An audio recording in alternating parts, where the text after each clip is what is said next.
அது சரியா அக்டோபர் 13, 2022 சென்னையுடைய பகல் நேர பரபரப்பு அடங்கி ஊரே கொஞ்சம் அமைதியாகி இருந்த அந்த மிட்நைட் நேரத்துல ஆலந்தூர்ல இருக்கிற போலீஸ் குவார்டர்ஸ் மட்டும் வழக்கத்துக்கு மாறா ரொம்பவே பரபரப்பா இருந்துச்சு. அந்த போலீஸ் குவார்டர்ஸ் பக்கத்துல இருக்கிறதால அந்த ஏரியா மக்கள் கொஞ்சம் தைரியமாகவும் எந்த ஒரு பயமுமே இல்லாமலையும் வாழ்ந்துட்டு இருந்தாங்க. வழக்கமா எங்கேயாவது ஏதாவது அசம்பாவிதம் நடந்தாலோ இல்ல நடக்க போகுது அப்படின்னு தெரிஞ்சாலோ முன்னெச்சரிக்கை நடவடிக்கையா போலீஸ் அந்த பகுதிக்கு போய் பாதுகாப்பு கொடுப்பாங்க இல்லையா. அன்னைக்கும் அப்படிதான் நிறைய போலீஸ் அந்த ஏரியாவுல பாதுகாப்பு பணியில ஈடுபட்டு இருந்தாங்க. அப்படி அவங்க பாதுகாப்பு கொடுத்துட்டு இருந்தது, தீவிரமா கண்காணிச்சிட்டு இருந்தது எந்த இடம் அப்படின்னு சொன்னா உங்களுக்கு ரொம்பவே ஆச்சரியமா இருக்கும். எஸ், அப்படி போலீஸ் பாதுகாப்பு கொடுத்துட்டு இருந்தது போலீஸ் ஆபீசர்ஸ் எல்லாருமே ஃபேமிலியோட தங்கிட்டு இருந்த அந்த போலீஸ் குவார்டர்ஸ்க்கு தான். அங்க பாதுகாப்புக்கு இருந்த போலீஸ் ஆபீசர்ஸ் எல்லாருமே அந்த குவார்டர்ஸ்க்கு உள்ள போறதும் வர்றதுமா ரொம்பவே ஆக்டிவா இருந்தாங்க. அது மட்டும் இல்ல, அங்க உள்ள வர்றவங்களை தீவிரமா கண்காணிச்சு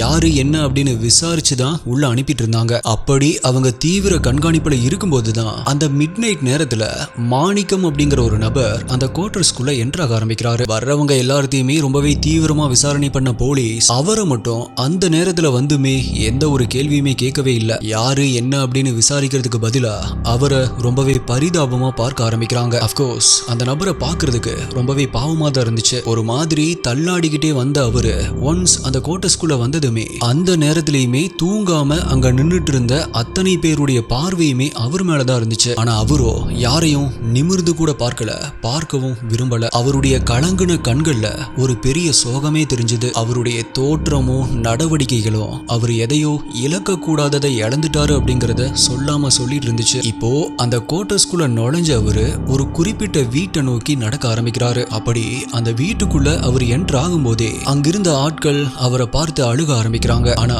அவங்கள பார்த்து எந்த ஒரு ரெஸ்பான்ஸுமே பண்ணாத மாணிக்கம் அந்த வீட்டுக்குள்ள போய் ஒரு மூலையில சாஞ்சு உட்கார்றாரு. அந்த வீடு அவருடைய வீடு தான். அவருடைய மனைவி இன்னொரு ரூம்ல படுத்து கிடந்தாங்க. அவங்க இருந்த ரூம்ல இருந்து கட்டுப்படுத்த முடியாத அழுகையும் அலறல் சத்தமும் தொடர்ந்து வந்துட்டே இருந்துச்சு. அப்படி அழுதுட்டு இருந்த மாணிக்கத்துடைய மனைவி பேரு ராமலட்சுமி. அவங்க ஆதம்பாக்கம் போலீஸ் ஸ்டேஷன்ல ஹெட் கான்ஸ்டபிளா ஒர்க் பண்ணிட்டு இருந்தாங்க. மாணிக்கமோ ஒரு டிராவல் ஏஜென்சி வச்சு நடத்திட்டு வந்தாரு. ஆல்சோ ஆக்டிங் டிரைவராகவும் இருந்தாரு. இப்போ ஒரு மூலையில சாஞ்சு உட்கார்ந்துட்டு எதையோ வெறிச்சு பார்த்துட்டு இருந்த மாணிக்கத்துடைய பார்வை தன்னுடைய மனைவியுடைய அழுகையும் அலறல் சத்தமும் கேட்டதுமே அந்த ரூம் பக்கம் போக ஆரம்பிக்குது. அதே சமயம் அவரால் கண்ட்ரோல் பண்ண முடியாம இப்ப அவருமே அழுக ஆரம்பிக்கிறாரு. அவருடைய மனைவி ராமலட்சுமி பிரஸ்ட் கேன்சரால பாதிக்கப்பட்டிருந்தாங்க. ஆளே அடையாளம் தெரியாத மாதிரி உருக்குலைஞ்சு போயிருந்த வலி வேதனை அப்படின்னு ரொம்ப வருஷமா கஷ்டப்பட்டுட்டு இருந்த அவங்களுடைய அழுகையும் அலறல் சத்தத்தையும் கேட்ட மாணிக்கம் இப்ப அப்படியே நெஞ்ச புடிச்சிட்டு கீழே சாய ஆரம்பிக்கிறாரு. அவரை பார்த்து பதறி போய் பக்கத்துல வந்தவங்க கிட்ட எனக்கு நெஞ்சில ஏதோ குத்துற மாதிரி வலிக்குது அப்படின்னு சொல்ல ஆரம்பிக்கிறாரு. உடனடியா ஹார்ட் அட்டாக்கா இருக்குமோ அப்படின்னு பயந்து போனவங்க அவரை உடனே சைதாப்பேட்டையில் இருக்கிற ஹாஸ்பிட்டலுக்கு தூக்கிட்டு போறாங்க. அங்க அவரை செக் பண்ண டாக்டர்ஸோ அவருடைய பல்ஸ் ரேட் குறைஞ்சிட்டே வருது அப்படின்னும் உடனடியா ராஜீவ்காந்தி மருத்துவமனைக்கு கூட்டிட்டு போங்க அப்படின்னு சொல்றாங்க. ராஜீவ்காந்தி ஹாஸ்பிட்டல்ல அவரை ட்ரீட் பண்ண டாக்டர்ஸ் கொஞ்ச நேரத்திலேயே சிகிச்சை பலன் இல்லாம அவர் இறந்து போயிட்டாரு அப்படிங்கறத கன்ஃபார்ம் பண்றாங்க. ஆல்சோ அவருடைய வாயிலிருந்து நுரை வந்திருந்ததை பார்த்த டாக்டர்ஸ் சம்திங் ராங் அப்படிங்கறத புரிஞ்சுக்கிட்டு அவருடைய இறந்த உடலை அட்டாப்சிக்கு அனுப்புறாங்க. அட்டாப்சி ரிப்போர்ட்ல அவரு மதுவுல விஷமருந்த கலந்து குடிச்சதால தான் இறந்து போயிருக்காரு அப்படிங்கிற விஷயம் தெரிய வருது. அவர் இறந்துட்டாரு அப்படிங்கிறது ரொம்பவே அதிர்ச்சியான விஷயமா இருந்தாலுமே அவரு தன்னுடைய உயிரை தானே மாய்ச்சுக்கிட்டாரு அப்படிங்கறத கேட்டு அங்கிருந்த டாக்டர்ஸ், ஹாஸ்பிட்டல் டியூட்டியில் இருந்த போலீஸ் இவங்க யாருமே அதிர்ச்சி அடையல. ஏன்னா அவரு அப்படி ஒரு முடிவை எடுக்க என்ன காரணம் அப்படிங்கிற விஷயத்தை அவங்க எல்லாராலையுமே ஈஸியா கெஸ் பண்ண முடிஞ்சது. அது மட்டும் இல்ல, ஒருத்தர் இறந்த வீட்டுல பந்தல் போடுவாங்க இல்லையா, அந்த மாதிரி மாணிக்கத்துடைய வீட்லயுமே பந்தல் போட ஆரம்பிக்கிறாங்க. ஆனா மாணிக்கத்துடைய மனைவியோ பந்தல் போடவே கூடாது அப்படின்னு சொல்லி பந்தல் போட விடாம தடை பண்ண ஆரம்பிக்கிறாங்க. மை டியர் எஸ்டிஐ, இந்த இன்ட்ரோல நான் சொல்லிட்டு இருக்கிற விஷயங்கள் எல்லாமே ரொம்பவே ஸ்ட்ரேஞ்சா தோணுது இல்லையா. மக்களுக்கு பாதுகாப்பு கொடுக்க வேண்டிய போலீஸ் ஆபீசர்ஸ் தங்கி இருக்கிற குவார்டர்ஸ்க்கே போலீஸ் பாதுகாப்பு கொடுத்துட்டு இருந்தது. மாணிக்கம் தன்னுடைய உயிரை தானே எடுத்து இறந்துட்டாரு அப்படிங்கிற விஷயம் தெரிஞ்சதுமே அதுக்கு என்ன காரணமா இருக்கும் அப்படிங்கிற விஷயம் ஏற்கனவே எல்லாத்துக்குமே தெரிஞ்சிருந்தது. இறந்து போன மாணிக்கத்துடைய மனைவி அவங்களுடைய வீட்டு முன்னாடி பந்தல் போடக்கூடாது அப்படின்னு சொன்னது இது எல்லாமே ரொம்பவே வித்தியாசமா இருக்கு இல்லையா. அது ஏன் அப்படிங்கிறது நம்ம இந்த கேஸை டீகோட் பண்ணும் பொழுது உங்களுக்கே புரிய ஆரம்பிச்சிடும். 2022 வருடம் மொத்த சென்னையுமே உழுக்குன. சென்னையை மட்டும் இல்ல, ஒட்டுமொத்த தமிழகத்தையுமே கலங்க வச்ச இன்னுமே இது போல எத்தனை சம்பவங்கள் நடக்குமோ, ஏற்கனவே இது மாதிரி நடந்திருக்கே, இன்னும் ஏன் கவர்மெண்ட் பாதுகாப்பு நடவடிக்கைகளை எடுக்கல அப்படின்னு மக்களை கேள்வி கேட்க வச்ச சமீபத்துல பரபரப்பான தீர்ப்பு வந்து மக்களுடைய மனசுல பால வார்த்தை ஒரு குரூவலான கேஸை பத்தி தான் இன்னைக்கு வீடியோல நம்ம டீகோட் பண்ண போறோம். நீங்க பார்த்துட்டு இருக்கிறது சரவணன் டீகோட்ஸ். நான் உங்கள் சரவணன். வாங்க இன்னைக்கு வீடியோக்குள்ள போலாம்.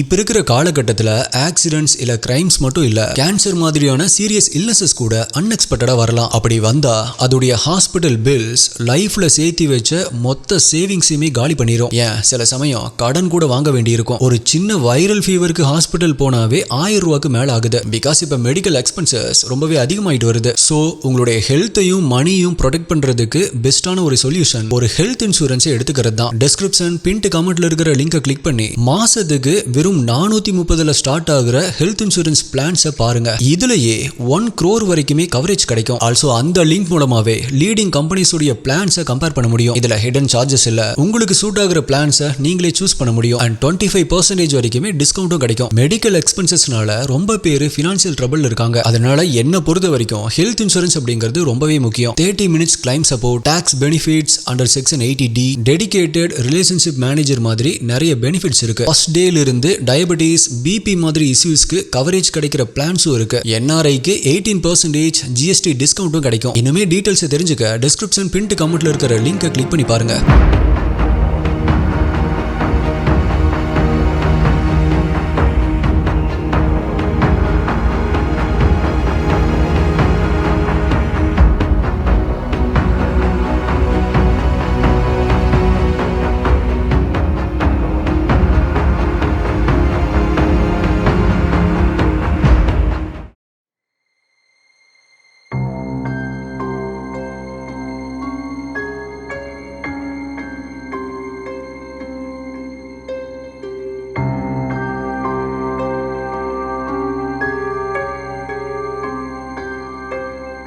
சென்னை ஆதம்பாக்கத்தில் இருக்கிற போலீஸ் ஸ்டேஷன்ல ஹெட் கான்ஸ்டபிளா ஒர்க் பண்ணிட்டு இருந்த ராமலட்சுமி ஆலந்தூர் போலீஸ் குவார்டர்ஸ்ல தான் தன்னுடைய குடும்பத்தோட தங்கி இருந்தாங்க. அவருடைய கணவர் மாணிக்கம் நான் ஏற்கனவே சொன்ன மாதிரி ஒரு டிராவல் ஏஜென்சி வச்சு நடத்திட்டு வந்தாரு. அவங்களுக்கு மொத்தமா 3 பொண்ணுங்க.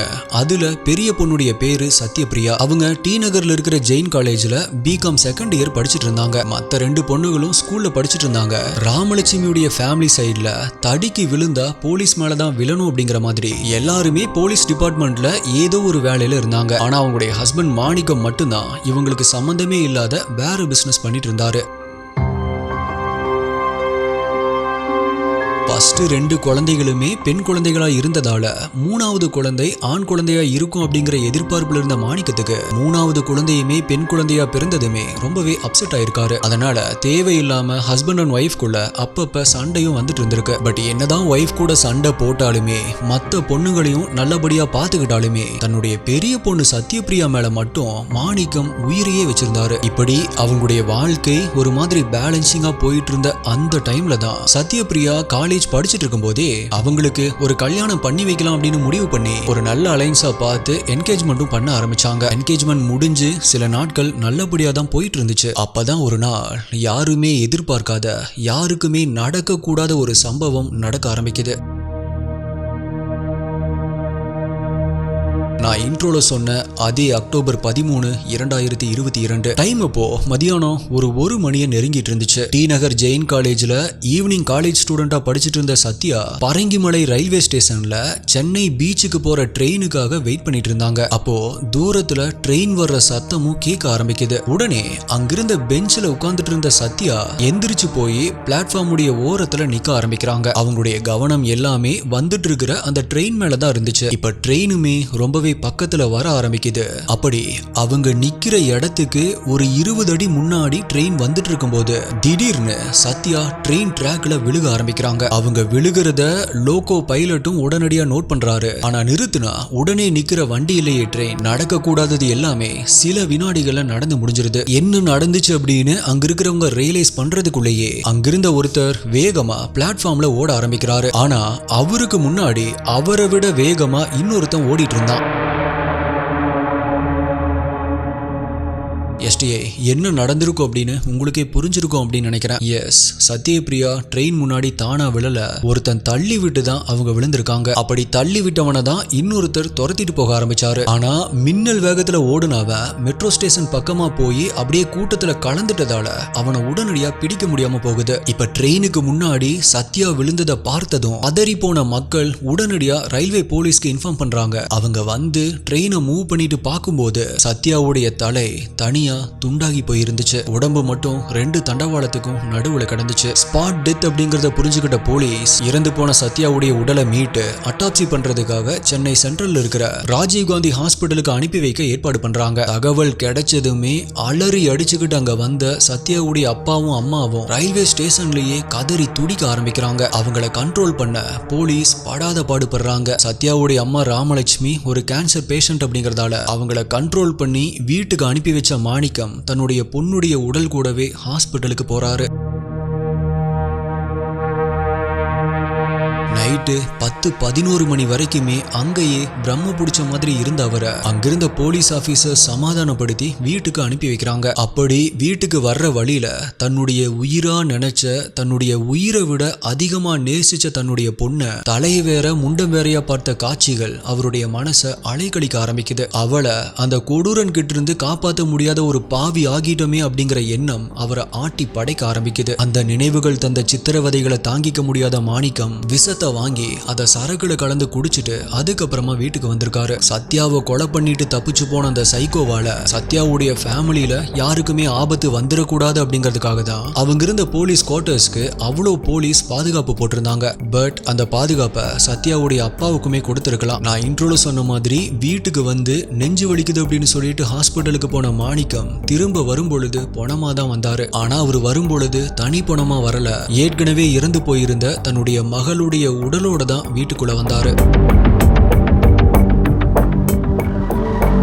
ஒரே நாள்ல அடுத்தடுத்து பொண்ணு புருஷன் அப்படின்னு 2 பேத்தையுமே பறி கொடுத்த ராமலட்சுமி 2 பேருடைய உடல்களுமே வீட்டுக்கு வந்ததும் தாங்கவே முடியாம, கண்ட்ரோல் பண்ண முடியாம கதற ஆரம்பிக்கிறாங்க. கல்யாணம் பண்றதுக்காக மணப்பந்தல்ல உட்கார வேண்டிய என் பொண்ணுக்கு மரணப்பந்தல போட விடமாட்டேன் அப்படின்னு சொல்லிட்டு அந்த பந்தல் போட விடாம தடுக்க ஆரம்பிக்கிறாங்க. அவங்களுடைய உணர்வுகளை புரிஞ்சுக்கிட்ட உறவுகளும் சரி அப்படின்னு சொல்லிட்டு பந்தல் போடாம மத்த வேலைகளை கவனிச்சுட்டு இறந்த 2 உடல்களுக்கும் இறுதி சடங்குகளை செஞ்சு முடிக்கிறாங்க. அதே டைம்ல குற்றவாளியை பிடிக்கிறதுக்கான வேலைகள்ல போலீஸ் தீவிரமா இறங்க ஆரம்பிச்சாங்க. ரயில்வே ஸ்டேஷன்ல சத்யபிரியா கூட இருந்த அவங்களுடைய ஃப்ரெண்ட்ஸ் மூலமா அவங்கள தள்ளி விட்டவன் யார் அப்படிங்கிற தகவல் உடனடியா போலீஸ்க்கு கிடைச்சிருக்கு. உடனே அவனுடைய வீட்டுக்கு போன போலீஸ்க்கு ஒரு பெரிய ஏமாற்றம் தான் காத்துட்டு இருந்துச்சு. எஸ், அவனுடைய வீடு பூட்டி இருந்துச்சு. இருந்தாலுமே அவன் யார் அப்படிங்கிற விஷயம் போலீஸ்க்கு தெரிஞ்சதால அவனுடைய போன் நம்பரை கண்டுபிடிச்சு அவனை ட்ரேஸ் பண்ண ஆரம்பிக்கிறாங்க. ஆனா அவனுடைய செல்போன் ஸ்விட்ச் ஆஃப் ஆகி இருந்துச்சு. லாஸ்டா எங்க ஆக்டிவா இருந்துச்சு அப்படின்னு பார்த்தப்ப அது பரங்கிமலை ஸ்டேஷன்ல இருந்தப்பவே ஸ்விட்ச் ஆஃப் ஆயிருக்கு அப்படிங்கிற விஷயம் தெரிய வருது. ஆனாலுமே மனம் தளராத போலீஸ் தொடர்ந்து அவனுடைய நம்பரை மானிட்டர் பண்ணிட்டே இருக்காங்க. அப்படி பார்த்துட்டு இருக்கும் போதே அவனுடைய நம்பர் திரும்பவுமே ஆன் ஆயிருக்கு. பட் அவன் எங்க இருக்கான் அப்படின்னு அவங்க ட்ரேஸ் பண்றதுக்குள்ளேயே போன் திரும்பவுமே ஸ்விட்ச் ஆஃப் ஆயிருக்கு. இப்படி 2-3 தடவை போன் ஆன் ஆகி ஆஃப் ஆயிருக்கு. ஆனா போலீஸால அவனை ட்ரேஸ் பண்ண முடியல. அன்னைக்கு நைட்டு கடைசியா அவனுடைய போன் துரைப்பாக்கத்துல ஆன் ஆயிருக்கு. சோ இப்ப கொஞ்சம் சுதாரிச்ச போலீஸ் உடனடியா துரைப்பாக்கத்தை சுத்து போட ஆரம்பிக்கிறாங்க. அந்த ஏரியா முழுவதுமே பேட்ரோல் வண்டிகள் ரவுண்ட்ஸ் வர ஆரம்பிக்குது. அப்படி ஒரு வண்டி ரோட்ல போயிட்டு இருக்கும்போது ஆப்போசிட் சைட்ல அவன் நடந்து போயிட்டு இருக்கிறத பார்த்துட்டு அப்படியே வண்டியை யூட்டன் போட்டுட்டு சகஜமா அவனுடைய பக்கத்துல போய் அவனுடைய அப்பாவுடைய பேரை சொல்லி, தம்பி நீங்க அவருடைய பையன் தானே அப்படின்னு கேக்குறாங்க. அவனை ஸ்மெல் பண்ணிட்டாங்க அப்படிங்கறத ரியலைஸ் பண்ணாத அவனுமே கேஷுவலா ஆமா அப்படின்னு தலையாட்டுறான். உடனடியா அவனை கொத்தா தூக்குன அனுப்பின போலீஸ் சைதாப்பேட்டை கோர்ட்ல ஆஜர் பண்ணி அவனை ரிமாண்ட்ல எடுத்து விசாரிக்க ஆரம்பிக்கிறாங்க. சத்யாவை கொலை பண்ணின அதே நாள்ல தான் போலீஸ் அவனை கண்டுபிடிச்சு அரெஸ்ட் பண்ணியிருந்தாலும் இந்த case satellite media and social media அப்படின்னு ரொம்பவே சென்சேஷனலா போயிட்டு இருந்ததால அடுத்த நாளே சிபிசிஐடிக்கு மாற்றப்படுது. உடனடியா சிபிசிஐடியும் அவங்களுடைய விசாரணையை ஸ்டார்ட் பண்ண ஆரம்பிக்கிறாங்க. அப்படி அவங்களுடைய விசாரணையில தெரிய வந்த விஷயங்கள் இதுதான். ராமலட்சுமி இருந்த அதே ஸ்டேஷன்ல ஸ்பெஷல் சப் இன்ஸ்பெக்டரா இருந்த தயாளன் அப்படிங்கறவுடைய ஃபேமிலியும் ரொம்ப வருஷமாவே அதே குவார்டர்ஸ்ல தான் ஸ்டே பண்ணிட்டு இருந்தாங்க. சோ ரெண்டு ஃபேமிலியும் நல்ல ரிலேஷன்ஷிப்ல தான் இருந்தாங்க. அதனால சப் இன்ஸ்பெக்டர் தயாளனுடைய பையன் சதீஷும் ராமலட்சுமியுடைய பெரிய பொண்ணான சத்யபிரியாவும் சின்ன வயசுல இருந்தே ஃப்ரெண்ட்ஸா பழகிட்டு வராங்க. சத்யபிரியா படிப்புல கெட்டிக்காரத்தனமா இருந்திருக்காங்க. ஆனா சதீஷ்க்கு படிப்பு ஏறல. ஆல்சோ அவனுக்கு குடிப்பழக்கம் கஞ்சா பழக்கமும் இருந்திருக்கு. சத்யாவும் பல தடவை அவங்க கிட்ட இதெல்லாம் வேண்டாம் வேண்டாம் அப்படின்னு அட்வைஸ் பண்றாங்க. ஆனா சதீஷோ திருந்துற மாதிரி தெரியல. சோ சத்யா கொஞ்சம் கொஞ்சமா அவங்க கிட்ட இருந்து விலக ஆரம்பிக்கிறாங்க. அட் த சேம் டைம் சதீஷுடைய அப்பாவான தயாளன் சர்வீஸ்ல இருந்து ரிட்டையர்ட் ஆக ஆரம்பிக்கிறாரு. சோ அவங்களுடைய ஃபேமிலி போலீஸ் குவார்டர்ஸை விட்டு வெளியேறி வெளியே நார்மலா ஒரு வீட்டுல தங்க ஆரம்பிக்கிறாங்க. என்னதான் அவங்களுடைய குடும்பம் விலகி போனாலுமே சதீஷ் சத்யாவை விட்டு விலகி போகவே இல்லை. சத்யா எங்க போனாலுமே பின்தொடர்ந்து போய் லவ் டார்ச்சர் கொடுக்க ஆரம்பிக்கிறான். ஆனா தெரிஞ்சே பாலுங்கணத்துல விழுகக்கூடாது அப்படின்னு நினைச்ச சத்யா அந்த கஞ்சா குடுக்கிய தொடர்ந்து அவாய்ட் பண்றாங்க. ஆனா ஒரு கட்டத்துல அவனுடைய டார்ச்சர் எல்லை மீறி போக ஆரம்பிச்சதால தன்னுடைய வீட்லயுமே இன்ஃபார்ம் பண்ணிருக்காங்க. உடனடியா ராமலட்சுமியும் மாணிக்கமும் அவனை கூப்பிட்டு கண்டிக்கிறாங்க.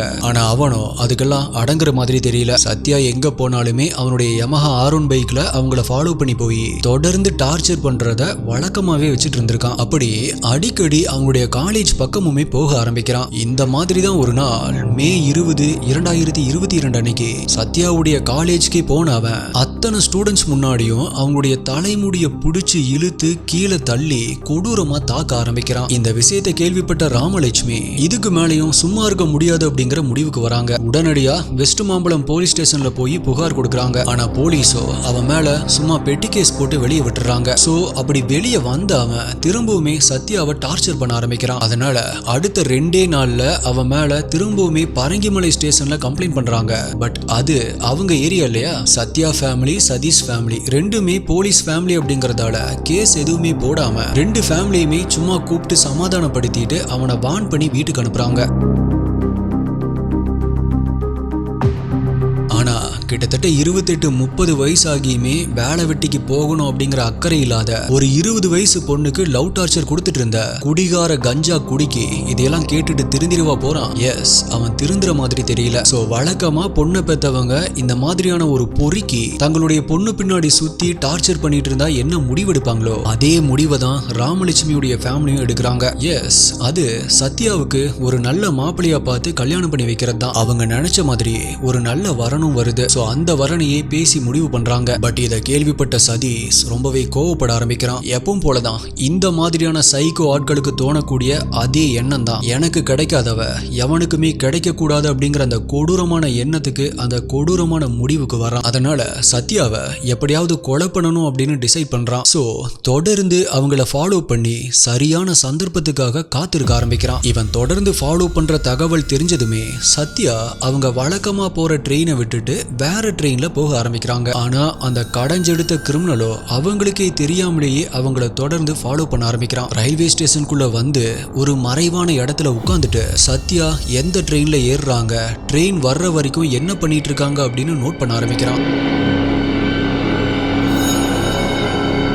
அப்பதான் அவனுக்கு ஒரு விஷயம் தெரிய ஆரம்பிக்குது. அது ட்ரெயின் வர்ற வரைக்குமே ஒரு பெஞ்சில் உட்கார்ந்துட்டு ஃப்ரெண்ட்ஸ் கூட பேசிட்டு இருக்கிற சத்யா ஒன்ஸ் ட்ரெயின் வர்ற சவுண்ட் கேட்டதுமே உட்கார்ந்து இருக்கிற இடத்துல இருந்து எந்திரிச்சு போய் ட்ரெயின் ஏறுறதுக்கு வசதியா பிளாட்ஃபார்ம்ல நிக்கிறத நோட் பண்றான். மத்தவங்க பொறுமையா உட்கார்ந்துட்டு இருக்கும் பொழுது இவங்க மட்டும் வந்து பிளாட்ஃபார்ம்ல நிக்கிற இந்த சந்தர்ப்பத்தை தான் பயன்படுத்திக்கணும் அப்படிங்கிற முடிவுக்கு வர்றான். சோ இந்த கேவலமான கேடுகட்ட கீழ்த்தரமான முடிவுக்கு வந்தவன் அக்டோபர் 13, 2022 அன்னைக்கு வழக்கம் போல சத்யா போய் பிளாட்ஃபார்ம் பக்கத்துல நின்னதுமே தலையில ஒரு ரெட் கலர் தொப்பியை போட்டுக்கிட்டு தன்னை யாருக்குமே அடையாளம் தெரியாது அப்படிங்கிற நினைப்புல எதேச்சியா போன் பேசிக்கிட்டே வர்ற மாதிரி வந்து அந்த ட்ரெயின் பக்கத்துல வந்ததுமே சத்யாவுடைய இடுப்புல கைய வச்சு ட்ராக்ல தள்ளி விடுறான். அதுக்கப்புறமா ட்ரெயின் அவங்க மேல ஏறிடுச்சு அப்படிங்கறத கன்ஃபார்ம் பண்ணிட்டு தான் அங்கிருந்து ஓடவே ஆரம்பிச்சிருக்கான். இப்படி இது எல்லாத்தையுமே கன்ஃபஸ் பண்ணி இந்த ஸ்டேட்மெண்ட்டை கொடுத்தவன் சத்யாவை கொலை பண்ணதுக்காக கொஞ்சம் கூட ரிக்ரெட் பண்ணவே இல்லை. எனக்கு கிடைக்காதவ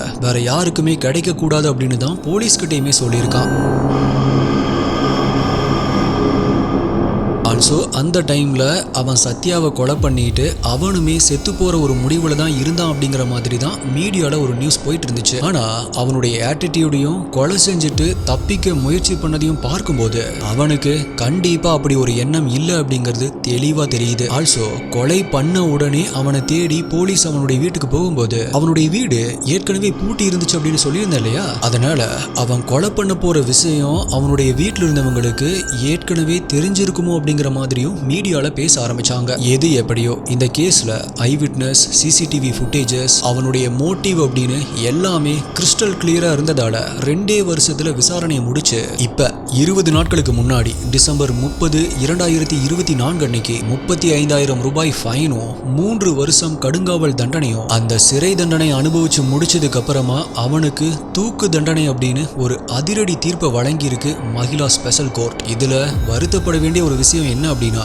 இவ்வளோ குயிக்கா விசாரணை முடிஞ்சு தீர்ப்பு வந்திருந்தாலுமே அதை கேட்டு சந்தோஷப்படுறதுக்கு சத்யபிரியாவுடைய அம்மாவும் உயிரோட இல்ல. எஸ், கேன்சர் முத்தி போய் பிப்ரவரி 2023 அவங்க இறந்தே போயிட்டாங்க. நான் முன்னாடி சொன்ன மாதிரி ஹெல்த் இன்சூரன்ஸ் உங்களுடைய ஃபேமிலியை ப்ரொடெக்ட் பண்றதுக்கு ரொம்பவே முக்கியம். டிஸ்கிரிப்ஷன் பின்ட் கமெண்ட்ல இருக்கிற லிங்கை கிளிக் பண்ணி உங்களுக்கு சூட் ஆகிற பிளான்ஸை கம்பேர் பண்ணிட்டு நீங்களே சூஸ் பண்ண முடியும். அதுவும் அப் டு 25% டிஸ்கவுண்டோட உங்களுக்கு பிடிச்ச மாதிரி ஃப்ரீயா அப்பாயின்மெண்ட்டை புக் பண்ணி உங்களுடைய வீட்டுக்கு வந்து ஃபேஸ் டு ஃபேஸ் டவுட்ஸை கிளியர் பண்ணி இன்சூரன்ஸை ஆஃப்லைனா வாங்கலாம். ஒரு விஷயம் ஞாபகம் வச்சுக்கோங்க, ஏஜும் ஹெல்த் இஷ்யூஸும் இன்க்ரீஸ் ஆனா பிரீமியமும் இன்க்ரீஸ் ஆகும். ஸோ சீக்கிரமா இன்சூரன்ஸ் எடுத்துக்கோங்க. So my dear SDA hostess investigators, நீங்க இந்த கேஸை பத்தி என்ன நினைக்கிறீங்க? இந்த கேஸுடைய டியூரேஷன், அதாவது சீக்கிரமா விசாரிக்கப்பட்டு ஜட்ஜ்மெண்ட் கொடுக்கப்பட்டது உங்களுக்கு சாட்டிஸ்ஃபையா இருக்கா? இதே போல சென்னையில இதுக்கு முன்னாடி ரயில்வே ஸ்டேஷன்ல 2 மர்டர்ஸ் நடந்திருக்கு, அது ஞாபகம் இருக்கா? அந்த இன்சிடென்ட்ஸ்க்கு அப்புறமா சென்னையில் இருக்கிற எல்லா ரயில்வே ஸ்டேஷன்லயுமே சிசிடிவி இன்ஸ்டால் பண்ணிருக்காங்களா? நீங்க